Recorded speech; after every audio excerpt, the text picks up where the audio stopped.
natural. It's the opposite that's not natural. And why aren't people having kids? Because they have no hope of the future. Everyone has just accepted a very bleak outcome of the future. And this is a worldwide phenomenon. And this is extremely concerning. Okay? It's extremely concerning because people's hope has been crushed, demoralized by this culture. So that's what we have to combat because that's an incredible tragedy. That's an unbelievable tragedy. It's a spiritual collapse of the human spirit. So that's what we're contending with. That's what we're fighting with. Because and when you say these things about, when however many 30 years ago China was developing and people had hope and all this, it was a false hope because it was based on propaganda and consumerism and all these things and materialism. You need, like, if your society is based on the truth of God and the gospel, and from that culture outcome leaders, politicians, governments, your whole country's going to look differently. It's going to be humane. It's going to be, whereas if it's all atheistic, I mean, I'm sure the people in the Communist Party are living great lives. The same thing happened in Venezuela. It happens everywhere. It's just corruption. It's just propaganda. They just tell you a story. No, we have to, this 100-year plan because we're trying to create utopia. And no. That's all propaganda. We're all going to die. And we are going to wish we would have spent more time thinking, researching, reading, investigating, praying, seeking relationship with God so that we would prepare ourselves, our soul, to enter into eternal life at the end of our life. Because if we die and we're consumed with the things of God, we want virtue, faith, hope, charity, all the good things, it's going to be very easy to die. But if we are attached to anger, resentment, materialism, desire, at the moment of our death, we're going to be very resentful. We're not going to be able to enter into eternity because we're going to be attached to the things of the material things of this world. So all these things. Accepting yourself, like it's time for you to go. Like you're just not accepting yourself. Like let's say like in Buddhism, right? If you're like thinking of like desire and all those things, there are like 6 ways, like 6 different realm, right? The first is like above human. There are 2.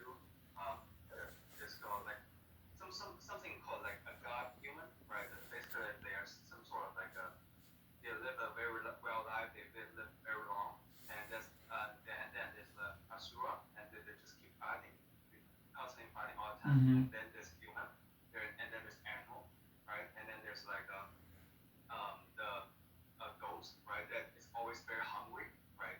And then there's hell, right? There's like 6, right? So like if you're like so attached, like you're just like no, you cannot let yourself go, right?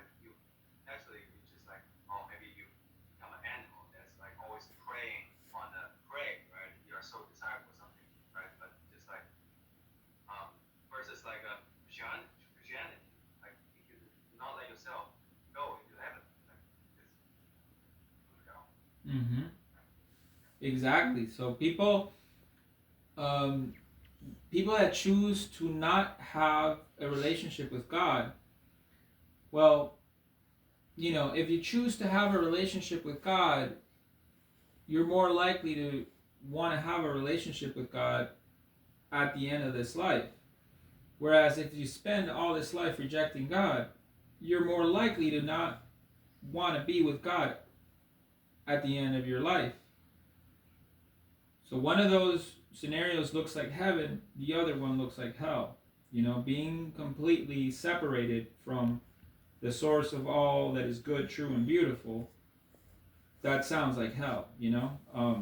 And so, yeah, this is, these are the things that we got to find a way to make even more compelling, attractive, sexy, you know, entertaining than all this brain rot and TikTok and, you know, short form stuff.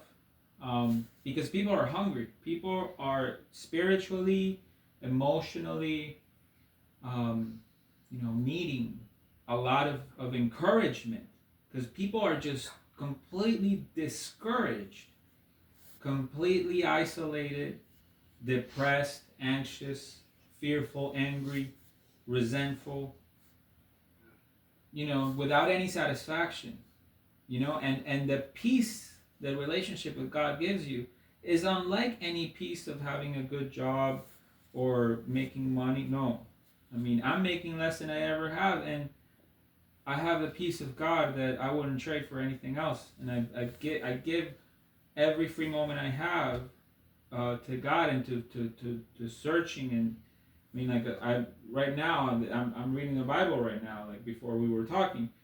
You know, all these books are about God. Like, there is, if you search, you're gonna find.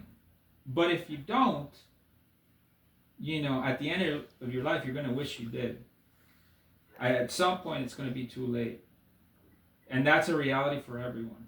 You know, and the truth doesn't need to be defended. It defends itself. You just put it out there. You know, so. I gotta go. I gotta go to Chicago right now, so that's like a 2 hour trip. I don't live in Chicago anymore. I live in Rockford because it got too expensive for me in Chicago. So Where? Rockford, Rockford. Is that in Illinois? Yeah, it's still in Illinois. Yeah, yeah. I'm with my mom here in a smaller town, but I have to drive my girlfriend to her place in Chicago. But yeah, man, it was nice talking to you. Yeah, we'll keep in touch. So if you want to shoot me that anything with the shots, so I can, you know, keep looking at them, and then I guess I'll, you know, tomorrow when I come home from work, I'll start working on that. Okay, no problem. All right. All right, cool, man. See you, Rocky. See you. Bye.